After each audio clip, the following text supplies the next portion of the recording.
Shalom sahabatku, mari kita siapkan hati kita untuk dapat merenungkan kebenaran firman-Nya di pagi hari ini, yaitu upah dari sebuah kesetiaan.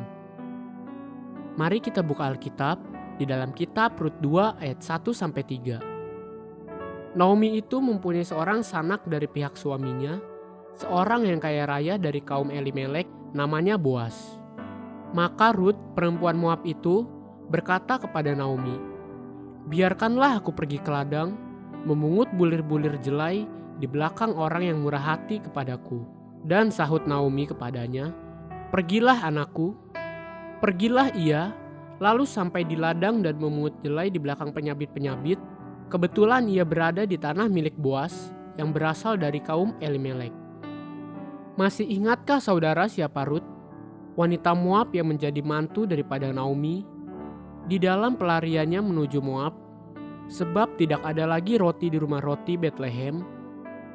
Di Moab, Naomi menemukan dua orang wanita muda yang kemudian menjadi kedua mantunya, yaitu Orpa dan Rut, keduanya orang Moab. Tidak lama setelah kedua wanita ini menjadi mantu dari Naomi, kemudian matilah kedua anak Naomi dan suami Naomi, Elimelek. Maka susahlah hati Naomi, dan dia memutuskan untuk kembali lagi ke Betlehem Yehuda karena sudah tidak mempunyai apa-apa.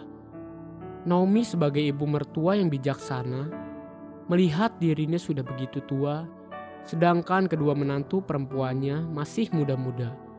Maka Naomi berpikir bahwa akan lebih baik apabila kedua menantunya tetap tinggal di Moab, dan mungkin mereka akan menemukan suami yang baru sehingga bisa berumah tangga lagi dan hidup lebih baik. Sebab apa yang mungkin dapat mereka harapkan dari Naomi yang sudah tua dan tidak punya apa-apa lagi. Disinilah kita melihat lukisan kasih yang agape, kasih yang sekalipun, dan kasih yang walaupun. Kasih ini seringkali kita gunakan untuk melukiskan kasih Tuhan kepada manusia. Tapi bagaimana dengan kasih kita kepada Tuhan? Juga bagaimana dengan kasih kita terhadap satu sama lain? Terutama istri kita, suami, saudara-saudara seiman. Tidakkah sebenarnya semua kita pun rindu dikasihi orang lain dengan kasih yang sekalipun?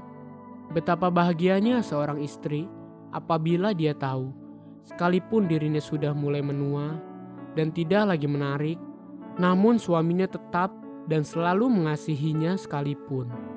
Betapa berharganya seorang sahabat yang tetap dan selalu ada bagi kita, terutama pada saat ketika kita membutuhkan seorang untuk menghibur dan mendukung kita di dalam pergumulan, yang mengasihi kita sekalipun.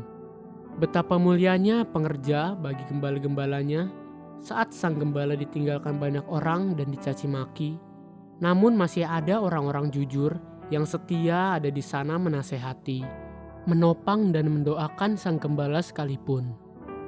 Coba pikirkan semua itu.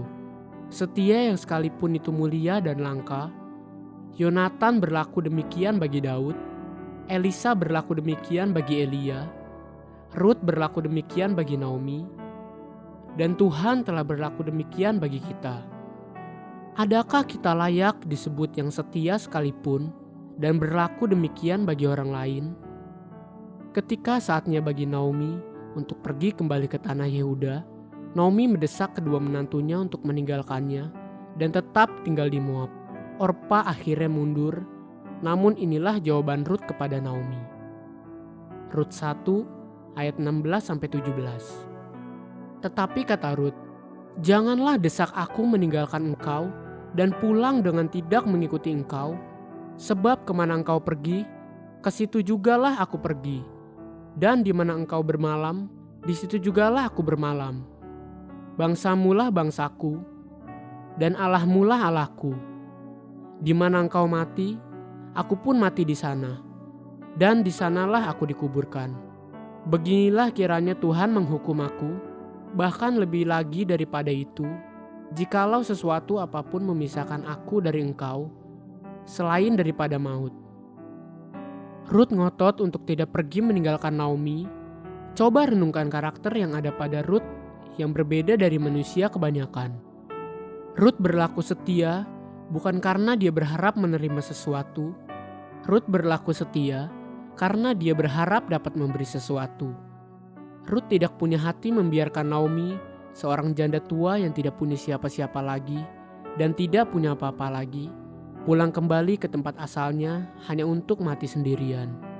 Ruth tidak sedikit pun mengharapkan sesuatu apapun bagi dirinya sendiri.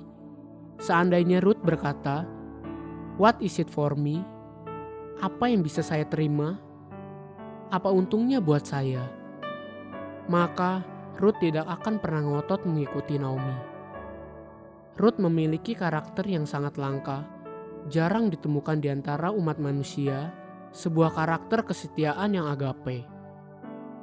Dalam perjalanan langkah hidupnya di tanah Bethlehem Yehuda, ada satu perkataan menarik yang dituliskan firman Tuhan tentang langkah hidup Ruth. Coba simak sekali lagi. Rut 2 ayat 2-3. Maka Ruth, perempuan Moab itu, berkata kepada Naomi, "Biarkanlah aku pergi ke ladang, memungut bulir-bulir jelai di belakang orang yang murah hati kepadaku." Dan sahut Naomi kepadanya, "Pergilah anakku." Pergilah ia, lalu sampai di ladang dengan memungut jelai di belakang penyabit-penyabit. Kebetulan ia berada di tanah milik Boas, yang berasal dari kaum Elimelek. Bisakah saudara melihat tangan Tuhan yang sedang bekerja? Kok bisa-bisanya Ruth yang hendak memungut remah-remah gandum yang terbuang, tiba-tiba langkah kakinya kebetulan berada di ladang milik Boas, yang adalah masih saudara dari Elimelek, mertua laki-laki dari Ruth, sehingga sesuai hukum bangsa Yahudi, Boas wajib melaksanakan hukum Levirat, yaitu menikahi janda saudaranya yang sudah meninggal. Bukan hanya itu, ternyata kemudian kita tahu, Boaslah pewaris janji Abrahamic Covenant, di mana melalui Boas dan rahim istrinya akan lahir keturunan raja-raja dan Kristus Yesus.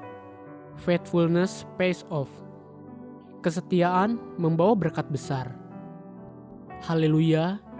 Sahabatku, mari kita sama-sama berdoa. Terima kasih Bapa Surgawi. Ajari aku terus menjadi pribadi yang setia, agar aku berkenan kepadamu. Amin. Jesus loves you, and so do I.